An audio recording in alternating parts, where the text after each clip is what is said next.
What happens when a man's arrogance writes a check his career can't possibly cash in the hushed, exclusive world of a first-class airport lounge privilege isn't just an amenity.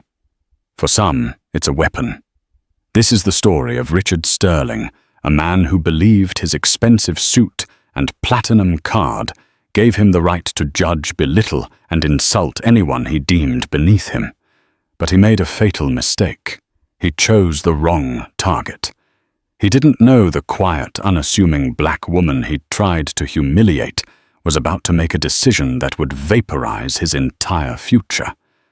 Stay tuned for a story of breathtaking audacity and the kind of instant, life-altering karma that is truly unforgettable. The Centurion Lounge at JFK's Terminal 4 was Richard Sterling's natural habitat. It was a carefully curated ecosystem of muted tones, polished chrome, and the gentle clinking of ice in expensive whiskey. For Richard, Vice President of Acquisitions for Sterling Global Holdings, this wasn't a luxury. It was the baseline. It was a fortress against the teeming, chaotic masses, shuffling through the main concourse below a world of crying babies, fast food wrappers, and the indignity of waiting in line. He settled into a plush leather armchair, placing his gleaming alligator skin briefcase beside him with a proprietary pat. He was a man sculpted by entitlement. His suit was a custom-tailored Tom Ford, his watch a Patek Philippe Nautilus, and the sneer that seemed permanently etched on his face was a product of a lifetime spent looking down on others. He was en route to San Jose, California, for the deal of his career. A multi-billion-dollar partnership with Aethelred Innovations, a notoriously reclusive but revolutionary tech firm specializing in ethical AI and sustainable data solutions. Sealing this deal would catapult him to the C-suite. Failure was not an option. He barked his drink order at a passing attendant, a Macallan 25, neat without making eye contact, his attention already glued to his phone. He was loudly closing a secondary deal, his voice a theatrical boom designed to be overheard. "Listen, Mark, just make it happen," he blustered. "The valuation is soft. Squeeze them. If they balk, we walk. It's that simple. We're the prize here. Don't ever forget that." He hung up with a triumphant sigh, taking a sweeping, judgmental gaze around the lounge. His eyes, cold and assessing, scanned the other occupants. A hedge fund manager he recognized from a Davos mixer. A senator's wife identifiable by her strained smile and oversized Chanel sunglasses. These were his people. Then his gaze landed on her. She was sitting in a secluded corner, curled up in an armchair that seemed to swallow her. She was a black woman, perhaps in her late 30s. But it wasn't her race that initially snagged Richard's critical attention. It was her attire. She was wearing a simple heather gray sweatsuit. It was high quality, he could tell by the drape of the fabric, but it was a sweatsuit nonetheless. On her feet were a pair of simple, clean white sneakers. Her hair was styled in intricate, elegant locks, adorned with a few subtle gold cuffs. She was reading a well-worn paperback, a pair of nondescript reading glasses perched on her nose. To Richard, she was an anomaly, a glitch in the carefully coded matrix of the VIP lounge.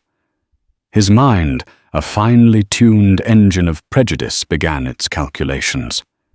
Guest pass, he wondered. Did her boyfriend buy her a first-class ticket as a treat? Maybe she works for some celebrity. The idea that she belonged there on her own merit simply didn't compute. He watched as she got up to refill her glass of water. She moved with an unhurried, quiet grace that somehow annoyed him even more than her presence. As she passed his chair, her sleeve brushed against his briefcase. She didn't notice, lost in her own world. But Richard noticed. He flinched, as if she had doused him in sewage. He cleared his throat, a sound like gravel grinding. "Excuse me," he said, his voice dripping with condescension. The woman paused and turned her expression neutral. She took her earbuds out. "I'm sorry your sleeve," he said, gesturing with a flick of his wrist towards his briefcase. "This is genuine alligator. It scratches." The woman's eyes drifted from his face to the briefcase, then back. A flicker of something amusement-annoyance passed through her gaze before being replaced by that same calm neutrality. "My apologies," she said, her voice soft but clear. She gave a slight nod and turned to walk away. For Richard, this wasn't enough. The perceived slight, her casual attire, her very presence, it was a tear in the fabric of his world. The fortress had been breached, and he, Richard Sterling, was going to be the one to restore order.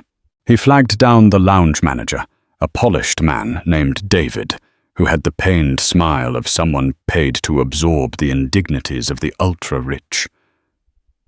David Richard began, his voice low but carrying. "I have to say, I'm a little disappointed." David's smile tightened. "I'm very sorry to hear that, Mr. Sterling. Is there anything I can do?" Richard gestured discreetly with his chin towards the woman who was now settling back into her seat. "I think the standards here are beginning to slip," he said, loud enough for her and several others to hear. "This is supposed to be an exclusive space for paying members and first-class passengers. Not a public waiting area. One expects a certain decorum." David's eyes darted nervously towards the woman. He knew exactly who she was, but his training was to de-escalate, not to correct a high-value client like Richard Sterling. "I can assure you, sir, all guests here meet the entry requirements," David said diplomatically. Richard scoffed. "Requirements are one thing. Maintaining an atmosphere is another. I pay a significant annual fee for this card. I expect a certain caliber of clientele, not people who look like they're about to go for a jog in the park." The insult no longer veiled, hung in the air. The hushed conversations around them faltered. The hedge fund manager looked up from his Wall Street journal. The senator's wife peered over her sunglasses. They were watching the show. The woman in the sweatsuit slowly lowered her book. She didn't look angry. She didn't look humiliated. She looked analytical. Her dark, intelligent eyes met Richard's, and she held his gaze, her silence more potent than any retort. Richard felt a surge of triumphant power. He had reasserted his dominance. He had put the interloper in her place. He leaned back in his chair, took a slow sip of his Macallan, and savored the uncomfortable silence he had created. In his mind, the world was right again. He couldn't have been more wrong. The silence that followed Richard's pronouncement was thick and heavy. David, the lounge manager, stood frozen, a deer in the headlights of a platinum-plated SUV. He was caught between a belligerent, high-spending regular and a guest he knew with chilling certainty was not someone to be trifled with. Richard, misinterpreting the tension as validation, decided to press his advantage. He felt the eyes of the other lounge patrons on him and swelled with a sense of self-importance. He was the guardian of the gate, the protector of exclusivity. He turned his body more fully towards the woman, making the confrontation impossible to ignore. "Look," he said, adopting the tone of a man explaining a complex concept to a simple child. "It's nothing personal. It's just about brand integrity. American Express and Delta work very hard to cultivate a premium experience. When that experience is diluted, it affects all of us." The woman finally spoke, her voice still quiet, yet it cut through the room with the precision of a scalpel. "And what part of my experience is diluting yours?" she asked. She wasn't being defensive. It was a genuine question, as if she were a scientist studying a strange and illogical specimen. The directness of her question momentarily threw Richard off his rhythm. He had expected shame, anger, or at the very least an embarrassed retreat. He hadn't expected calm, analytical inquiry. "It's the presentation," he stammered, recovering. "It's about respect. Respect for the establishment. Respect for the other patrons. When you're in a place like this, you dress the part. A suit, a blazer, a dress, not loungewear." He said the word loungewear as if it were a foul substance on his tongue. I see the woman said, her gaze unwavering. "So your comfort is contingent on my wardrobe. My comfort is contingent on the agreed-upon standards of a civilized environment," he snapped, his voice rising. The pretense of civility was beginning to fray. "People like you just don't get it. You think you can just wander into any space and make it your own. There are rules. There are levels. This lounge is for people who have worked hard, who have achieved something. It's a reward. It's not a handout." The coded language was now overt. "People like you." The poison was out. It wasn't just about the sweatsuit anymore. It was about her face, her hair, her very existence in a space he considered his own. A few patrons shifted uncomfortably. The senator's wife hid behind her menu. The hedge fund manager, however, watched with a predatory stillness, as if observing a market fluctuation. This was a power play, and he was curious to see who would win. David, the manager, finally found his voice. "Mr. Sterling, sir. Perhaps we could—" "No." "David," Richard interrupted, holding up a hand. "This needs to be said. If the staff won't enforce a basic dress code, then the members must police it themselves." He turned back to the woman. "I'm flying to the coast for a meeting that will close a multi-billion-dollar acquisition. I came here to prepare to be in an environment of like-minded professionals. How am I supposed to focus with this casual Friday atmosphere you're projecting?" The woman slowly closed her book, marking her page with a thin leather bookmark. She placed it deliberately on the small table beside her. Every movement was precise, unhurried, radiating a sense of control that was the polar opposite of Richard's flustered aggression. "My apologies for disrupting your vital preparations," she said, a faint, almost imperceptible note of irony in her tone. "It was not my intention to devalue your premium experience with my loungewear." She stood up. For a moment, Richard thought she was leaving, that he had won. He puffed out his chest, but she didn't walk towards the exit. Instead, she walked towards the large floor-to-ceiling windows that overlooked the tarmac. She stood there for a moment, hands clasped behind her back, looking out at the ballet of planes taxiing, taking off, and landing. The lounge PA system chimed softly. "Now boarding Delta Flight 1782 to San Francisco at Gate B42. First-class passengers are now invited to board." Richard smirked. That was his flight. He stood, retrieved his briefcase, and shot a final smug look at the woman's back. He then gave a curt nod to David. "See to it that things are handled better in the future," he commanded, as he began to walk towards the exit, feeling victorious. A different staff member, a woman in a sharp, dark blue uniform he didn't recognize, approached the woman at the window. The staff member spoke in a low, respectful tone that was entirely different from the one used for the general lounge guests. "Dr. Reed," the staffer said, "your aircraft is ready. The crew has completed their pre-flight checks. We can escort you to the jet bridge whenever you're prepared." Richard stopped dead in his tracks. His triumphant stride faltered. "Dr. Reed escort." The woman, Dr. Reed, turned from the window. She gave the staffer a warm, genuine smile. "Thank you, Maria. I'm ready now." She picked up her small carry-on bag and her paperback book. As she walked towards a discreet, unmarked door at the far end of the lounge, a door Richard had always assumed was for staff. Only her path crossed his once more. She paused, looking directly at him. The neutrality in her eyes was gone, replaced by a look of profound, pitying disappointment.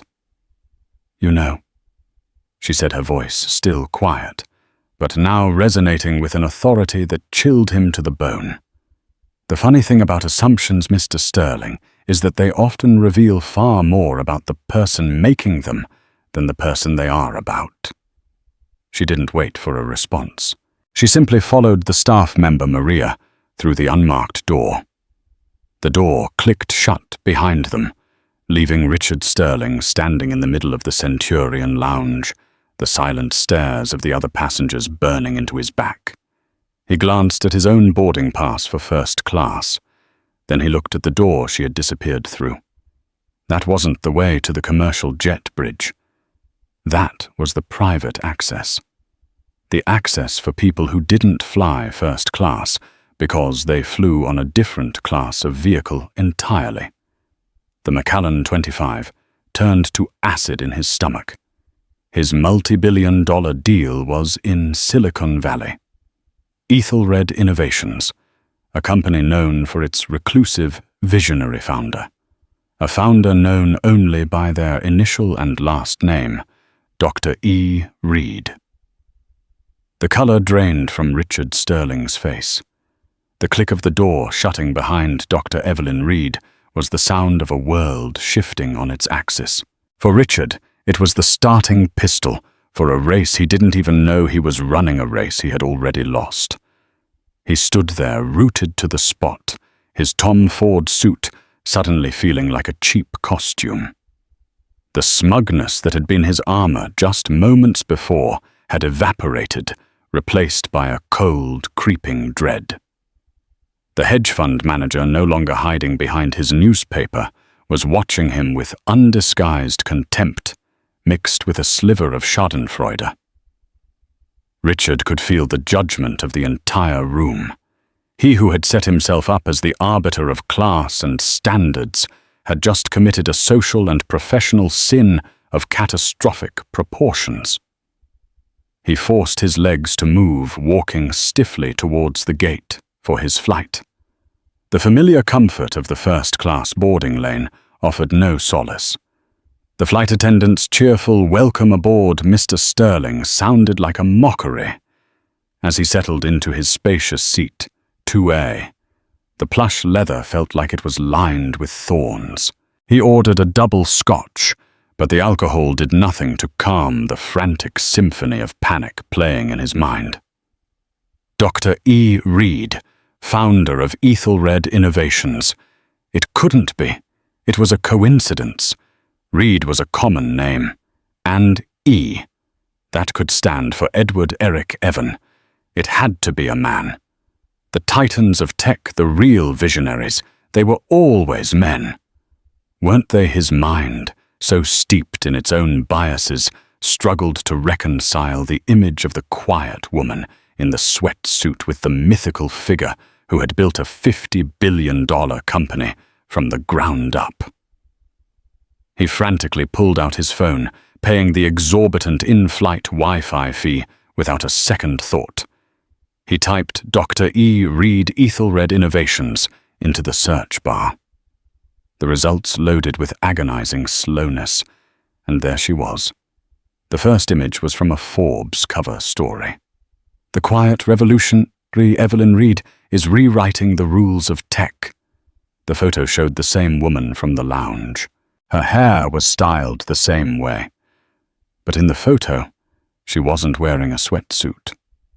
She was in a sharp, elegant blazer, standing in front of a sprawling, futuristic campus. Her expression calm, confident, and utterly brilliant. Her eyes, the same analytical eyes that had dissected him in the lounge, stared out from the screen. The article detailed her story.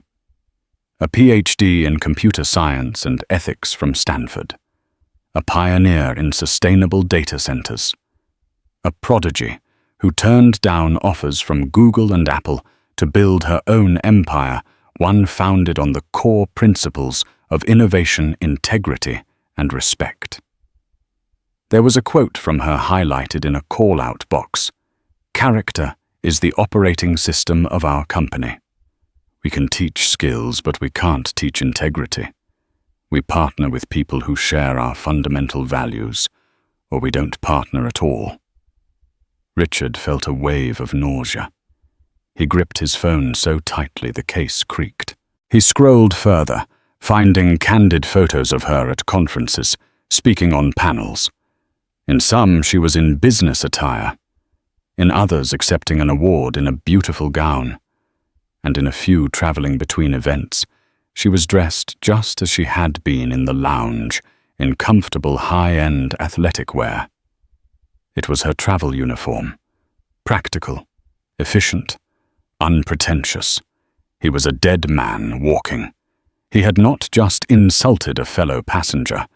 He had insulted the very person who held the fate of his company and his entire career in her hands. He had stood in the hallowed halls of privilege and demonstrated with explosive clarity that he possessed none of the values she held most dear. He had mistaken her quiet humility for weakness and her understated attire for a lack of status.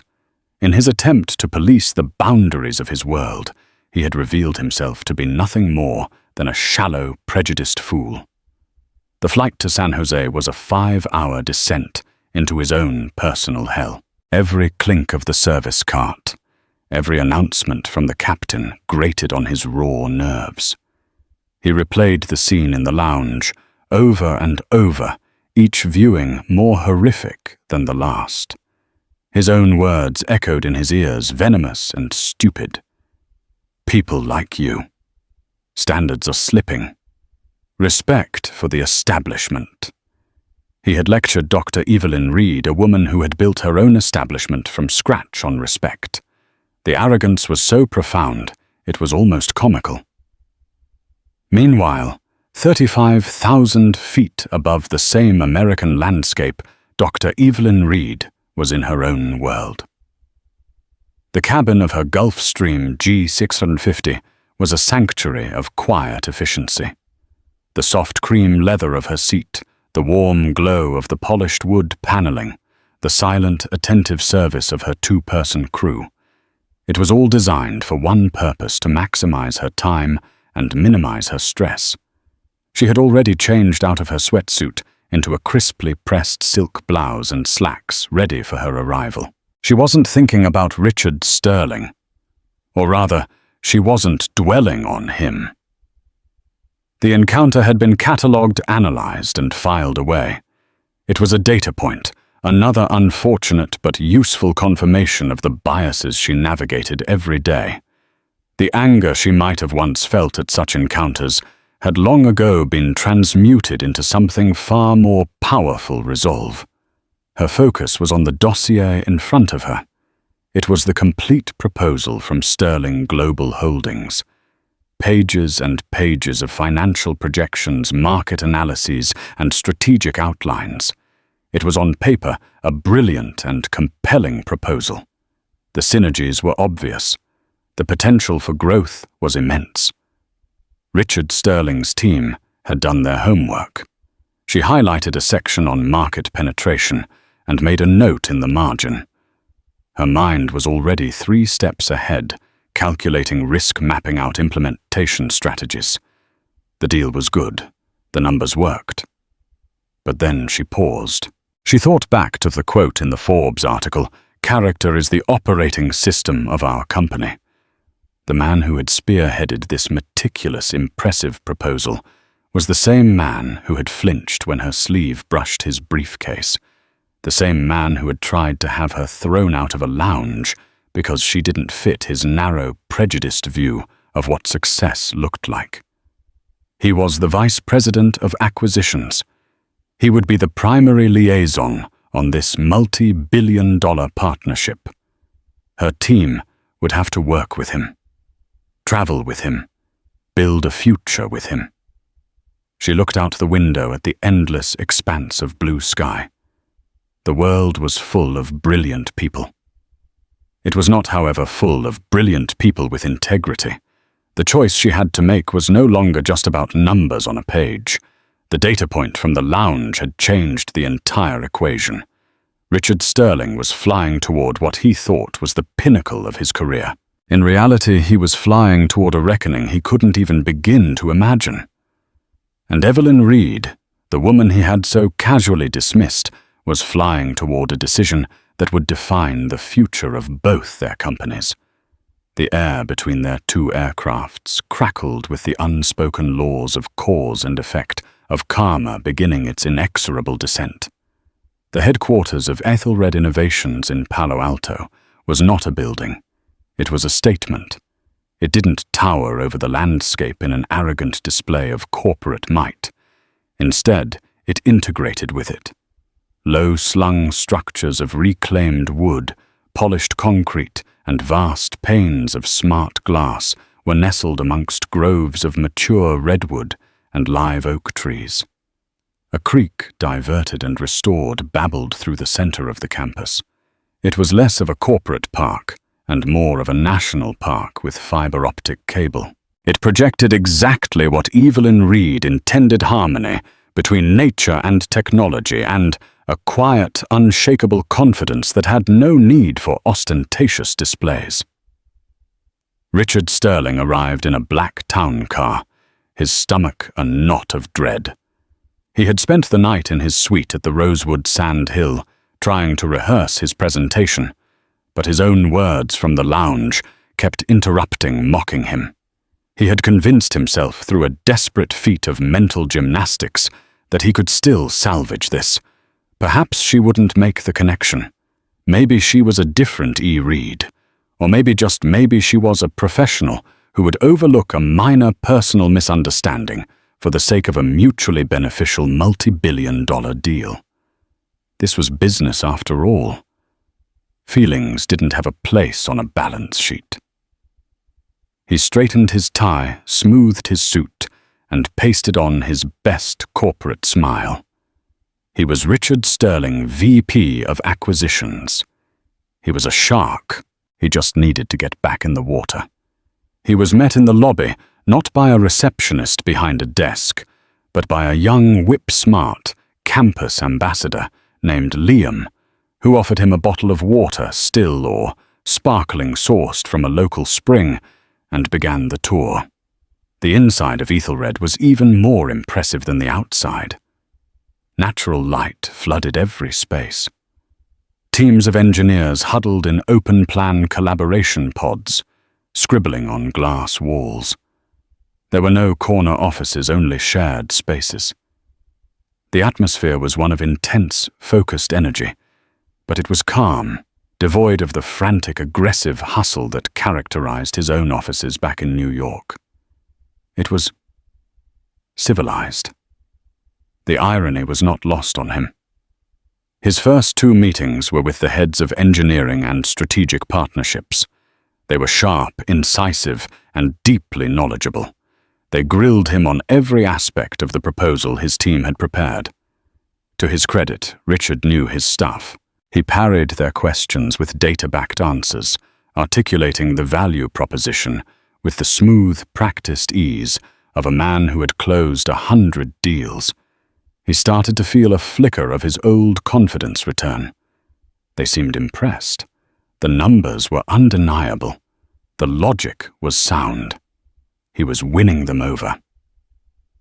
"This is all very impressive, Mr. Sterling," said the head of strategy, a woman named Anya Sharma. "Your team has put together one of the most thorough proposals we've seen. The financial models are robust." "Thank you," Richard said, a genuine smile finally reaching his eyes.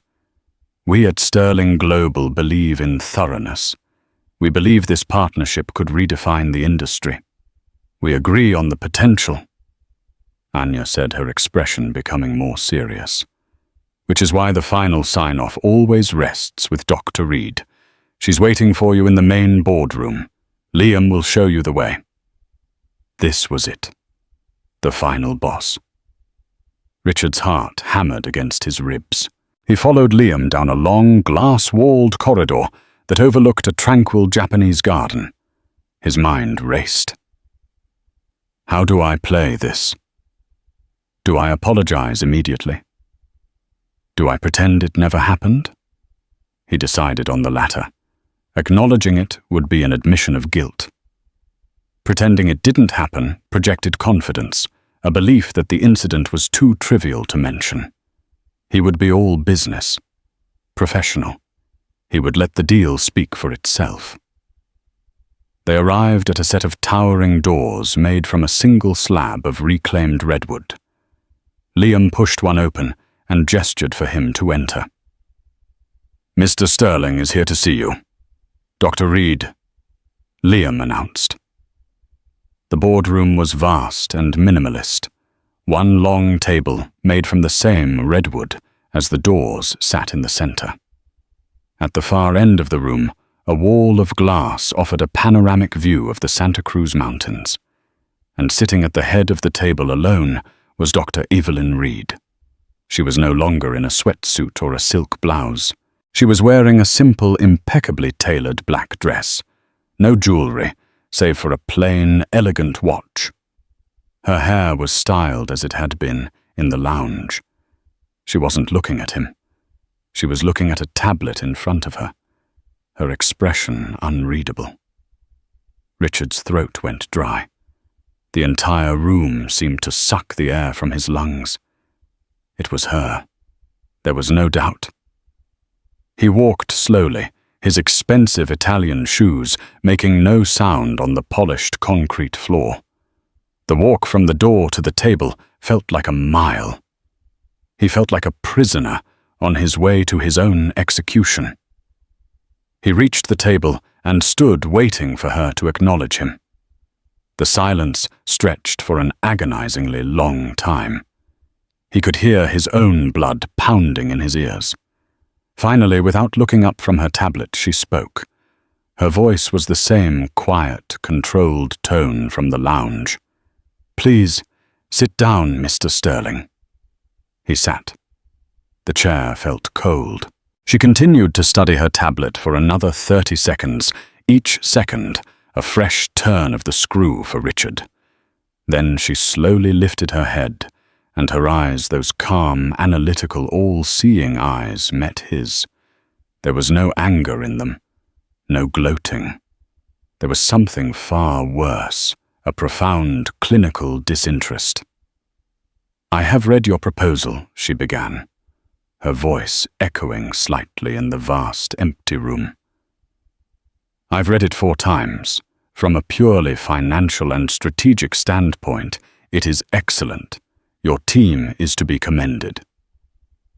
A tiny, insane flicker of hope ignited in Richard's chest. She's a professional. She's going to separate the business from the personal. However, she continued, and the flicker of hope was instantly extinguished. "We have a problem. You see, Mr. Sterling Aethelred. Innovations is not just a tech company. We are a company built on a philosophical principle that the character of the people you work with is as important as the quality of the work they produce." She finally put the tablet down and folded her hands on the table. She was giving him her full attention now, and it was terrifying. Yesterday, in the Centurion Lounge at JFK, I was conducting a small informal test. It's something I do sometimes when considering a major new partnership. I observe the key players in an uncontrolled environment. I want to see who they are when they think no one of consequence is watching. It's often far more revealing than a dozen boardroom meetings. Richard's blood ran cold. A test. This wasn't a coincidence. This was a deliberate evaluation, and he had failed in the most spectacular way imaginable. "You, Mr. Sterling," she said, her voice dropping to an almost conversational level, failed that test. "You didn't just fail it. You set a new record for failure. You demonstrated a staggering lack of perception, a deep-seated arrogance, and a casual cruelty that is fundamentally incompatible with everything we are trying to build here. She leaned forward slightly. You looked at me, and you saw a problem, an inconvenience, an object to be removed from your sight so you could enjoy your expensive whiskey in peace. You didn't see a person. You didn't see a fellow traveler. And you certainly didn't see the founder and CEO of the company you are desperately trying to get into business with. And the question I have to ask myself is, if that is how you treat a stranger you perceive to be beneath you, how will you treat my employees? How will you treat our junior partners? How will you represent our shared values in the world? She paused, letting the questions hang in the air like poison darts. Richard opened his mouth to speak, to apologize, to beg. But no words came out. He was paralyzed. The answer she said, answering her own question, is that you won't. Because this meeting is over. There will be no partnership between Aethelred Innovations and Sterling Global Holdings. Not now, not ever. The finality in Dr. Reed's voice was absolute. It wasn't the angry pronouncement of a woman seeking revenge. It was the calm, rational conclusion of a scientist who had analyzed the data and found it fatally flawed. Each word was a nail being hammered into the coffin of Richard Sterling's career. He finally found his voice, a desperate croaking sound that was a pathetic imitation of his usual commanding tone. Dr. Reed. Evelyn. Please. I am so profoundly sorry. What I said, what I did, it was inexcusable. A momentary lapse in judgment. The stress of the deal, the travel, it's no excuse, I know, but... She held up a single elegant hand, and he fell silent. Mr. Sterling, let's be very clear. She said, her voice devoid of any emotion except a chilling clarity. This wasn't a momentary lapse. A lapse is forgetting an anniversary or misspeaking in a meeting. What you displayed was not a lapse. It was a revelation. You revealed your core programming. In that moment, under the mildest of perceived provocations, you defaulted to your factory settings: arrogance, prejudice, and contempt. She gestured around the vast sunlit room. This company, this campus, it was built by people you would likely dismiss. People from every background, every race, every country. The woman who designed our primary encryption algorithm is a black woman from rural Alabama. The man who revolutionized our cooling systems is a first-generation immigrant from Vietnam. They are brilliant. They are dedicated. And I will not, under any circumstances, subject them to a partner who would look at them and see anything less than exactly who they are, the best at what they do. Richard felt the walls of the glass kingdom closing in on him. He was suffocating. He had walked into this room a titan of industry. He was being reduced to a case study in bigotry. It wasn't about the sweatsuit. Was it? She continued, her eyes searching his demanding honesty. It was about who was wearing it. You saw a black woman in a space you felt belonged to. You. And your immediate instinctual reaction was to believe she didn't belong. You didn't consider for a second that she might have earned her place there, just as you had. In fact, it never occurred to you she might have built the place. That kind of blindness, Mr. Sterling, is not a simple flaw. It is a strategic liability. He could only shake his head, a broken man. I was wrong. Completely and utterly wrong. I can change. Let me prove it. The deal is too important. for both our companies." She offered a sad small smile. "The deal is important, but it's not more important than our principles. Aethelred is successful precisely because we put our principles first. We have turned down more lucrative deals than this one for lesser reasons.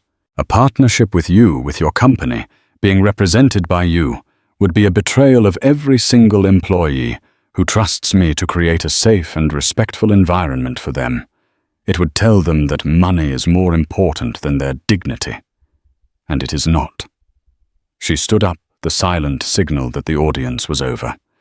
"Your proposal was excellent," she repeated, a final cutting piece of professional courtesy. "I will be sending a note to your CEO, Marcus Thorne, commending the work of your analysts and strategists.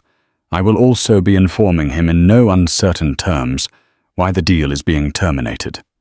I believe in transparency." The implication was horrifyingly clear. She wasn't just rejecting the deal.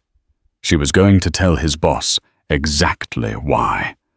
She was going to hand Marcus Thorne the weapon with which to execute him. "Please," he whispered, the last vestiges of his pride crumbling into dust. "Don't. It will ruin me, Doctor." Evelyn Reed walked to the panoramic window and looked out at the mountains.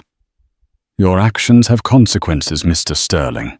You are a man who clearly believes in a world of hierarchy, of levels of insiders and outsiders. You are about to experience a profound lesson in the fact that character is the one true currency. And yours, I am afraid, is bankrupt." She turned back to him, her expression no longer clinical, but filled with a deep, weary sorrow.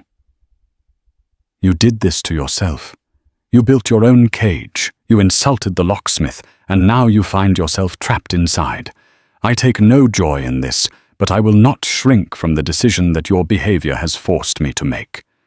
She pressed a small button on the conference table. A moment later, Liam, the campus ambassador, entered the room, his smile as bright and oblivious as before.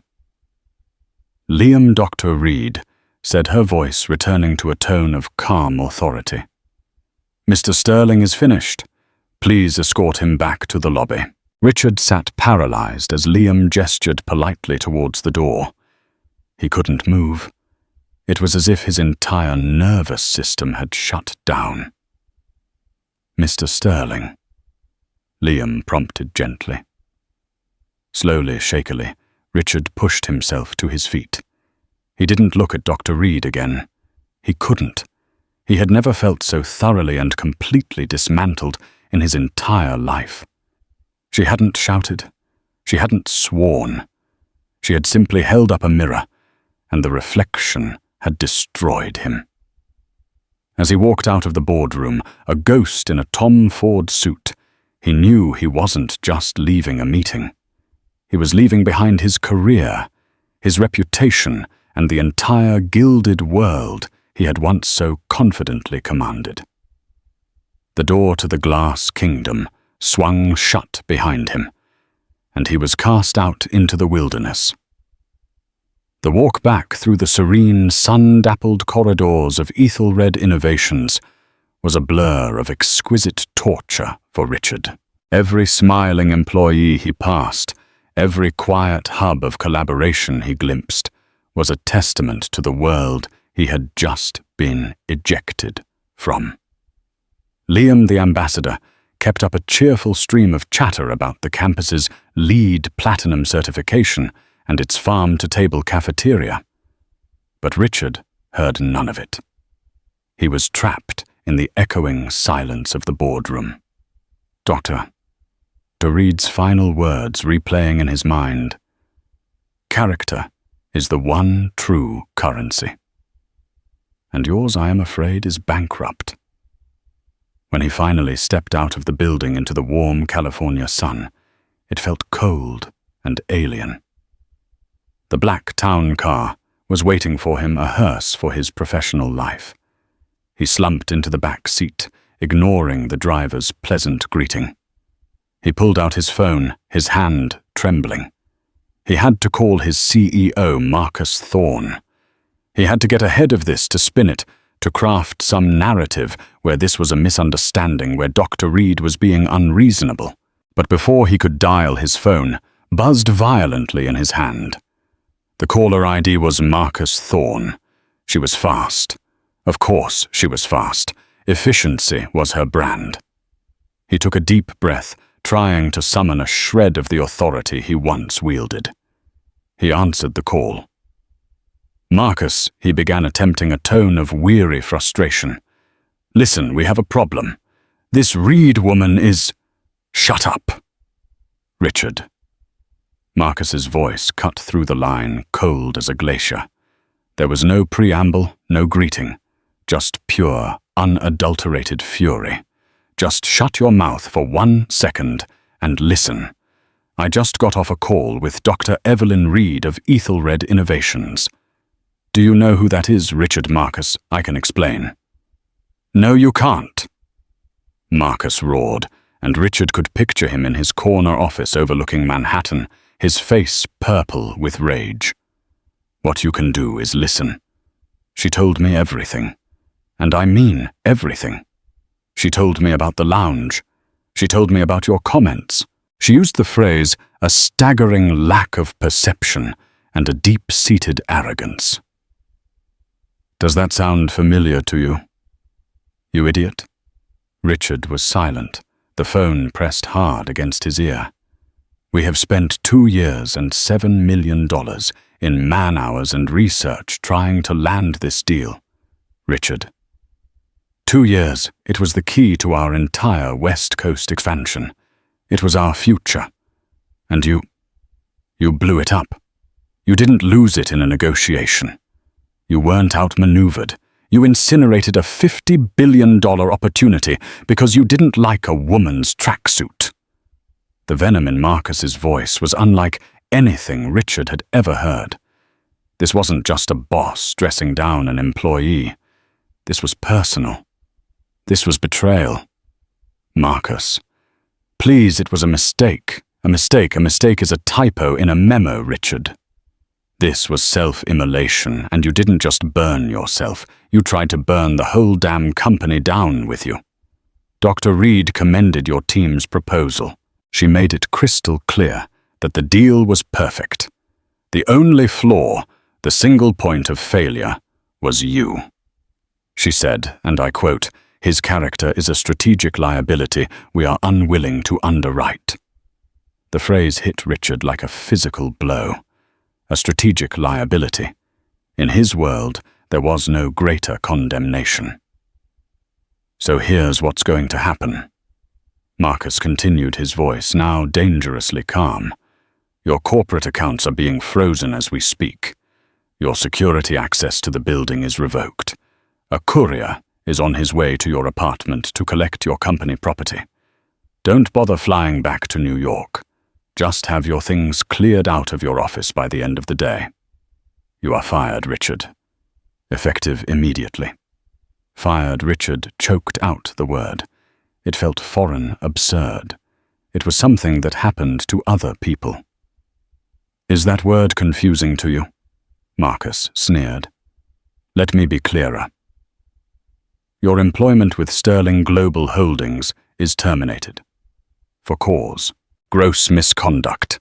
A flagrant violation of our company's code of conduct. You are a pariah, Richard. By the time I hang up this phone, every headhunter in the industry will know what you did. You didn't just lose a job today. You lost a career." Richard could hear the click of Marcus hanging up. The line went dead. He sat there in the back of the town car, the phone still pressed to his ear, listening to the dial tone. He was adrift, stripped of his title, his access, his very identity. Yesterday, he was Richard Sterling, VP of Acquisitions, a master of the universe. Today, he was just a man in an expensive suit he no longer had the salary to afford, sitting in a car he could no longer expense. He finally lowered the phone and looked out the window. They were on the highway, heading back towards the airport. He saw a plane taking off, climbing steeply into the sky. He wondered if it was her G650, ascending effortlessly, leaving him and his ruined life far below. The driver glanced at him in the rearview mirror. "Everything okay, sir?" Richard couldn't answer. He just stared at his reflection in the polished glass of his phone screen. The face of a man who had it all and threw it away, because he couldn't stand the sight of a successful black woman in a comfortable pair of pants. The hard karma had not just hit back, it had pulverized him. The journey back to the airport was a slow, agonizing crawl through the wreckage of his life. Every notification on Richard's phone was another blow. An email from HR confirming his termination. A notification from Amex that his corporate card had been suspended. A text from his secretary, a woman he had treated with casual disdain for years, saying simply, "I'm sorry to hear what happened. They're packing up your office now." He arrived at San Jose International Airport, a hollowed-out man. He walked to the Delta check-in counter, his alligator briefcase, once a symbol of his power, now feeling like a ridiculously heavy burden. "I need to change my flight back to New York," he told the agent, his voice raspy. "I was on a later flight, but I need to leave as soon as possible." The agent tapped at her keyboard. "Okay, Mr. Sterling, I see your original booking. First class. We do have a flight leaving in 90 minutes. However, there are no first-class seats available. I can put you in a middle seat in economy plus or a window seat in the main cabin." Economy. A middle seat. The words were so alien to him. It was the world he had paid so much to avoid, the world he had looked down upon from the sanctuary of his lounges and premium cabins. "And, sir," the agent added, her expression apologetic, "I see this ticket was booked with a corporate card that has been declined. You'll need to provide a different form of payment for the change fee and any fare difference." Of course, he fumbled in his wallet for his personal credit card, the one he hadn't used in years. The transaction went through a small, humiliating beep, sealing his downgrade. He took his new boarding pass. Seat 28B. He was no longer a name, just a number, and a letter wedged between two strangers. With hours to kill before his flight, he wandered aimlessly through the terminal. He couldn't go to the Centurion Lounge. His card wouldn't work. He was one of them now, one of the masses he had so despised. He found a seat at a crowded gate, the air thick with the smell of Cinnabon and stress. A baby was crying nearby. A group of teenagers were laughing, watching videos on their phones with the volume turned up. It was the exact scene he had built his entire life around, escaping. He looked around at the faces, people of all races, all ages, all dressed in a myriad of ways, some in suits, some in shorts, some in sweatsuits. They were all just people going somewhere. For the first time, he saw them not as a chaotic mob, but as individuals. A father patiently explaining something to his young son. A young woman studying for an exam, her brow furrowed in concentration. Then his eyes landed on a black woman sitting across from him. She was wearing a simple hoodie and leggings, reading a book on a Kindle. She looked up, caught his eye for a second, and gave him a small, polite smile before returning to her reading. A week ago, he would have looked at her and seen nothing. Or worse, he would have judged her. Now all he could see was the ghost of Dr. Evelyn Reed.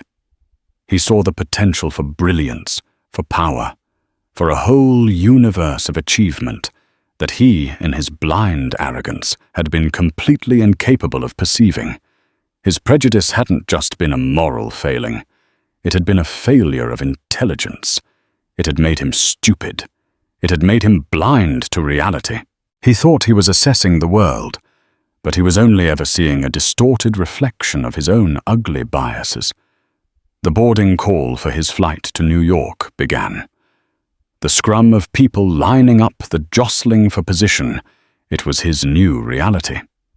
As he shuffled forward in the line, a man in an expensive-looking suit pushed past him, muttering, "Excuse me," with an air of immense self-importance. Richard saw himself in that man. He saw the arrogance, the entitlement, the utter obliviousness. He finally boarded the plane and found his seat, 28B, squeezed between a large man who immediately fell asleep and started snoring, and a woman who hogged the armrest. As the plane took off, he pressed his head against the slice of window.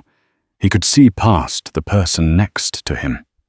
He looked down at Silicon Valley, the landscape of glass kingdoms, and limitless innovation shrinking beneath him. He had flown out here to conquer it. He was flying home a pariah banished from that world forever. He had no job, no prospects, and a reputation that was now radioactive. He had nothing left but a long, uncomfortable flight home and a future as empty as the sky outside. The karma hadn't just been hard, it had been absolute. It had taken everything, leaving him with only the crushing weight of his own monumental self-inflicted failure. And so Richard Sterling's world didn't end with a bang, but with the quiet humiliation of a middle seat in economy. His story is a powerful, almost brutal reminder that the way we treat people when we think it doesn't matter is the truest test of our character. He believed his status was a shield, but Dr. Evelyn Reed showed him it was just a fragile veneer, easily shattered by the consequences of his own prejudice. She didn't seek revenge. She simply upheld her standard, a standard where integrity was worth more than any multi-billion-dollar deal. This wasn't just about a man losing his job. It was about a man being forced to confront the bankruptcy of his own soul. If this story of hard-hitting karma and quiet strength resonated with you, please take a moment to hit that like button. Share it with someone who appreciates stories where character truly wins the day. And of course, subscribe to the channel for more true-to-life tales of drama and consequence. We'd love to hear your thoughts in the comments below. What did you think of Dr. Reed's final decision in the boardroom? Was it justice, or was it a missed opportunity? Thank you for listening.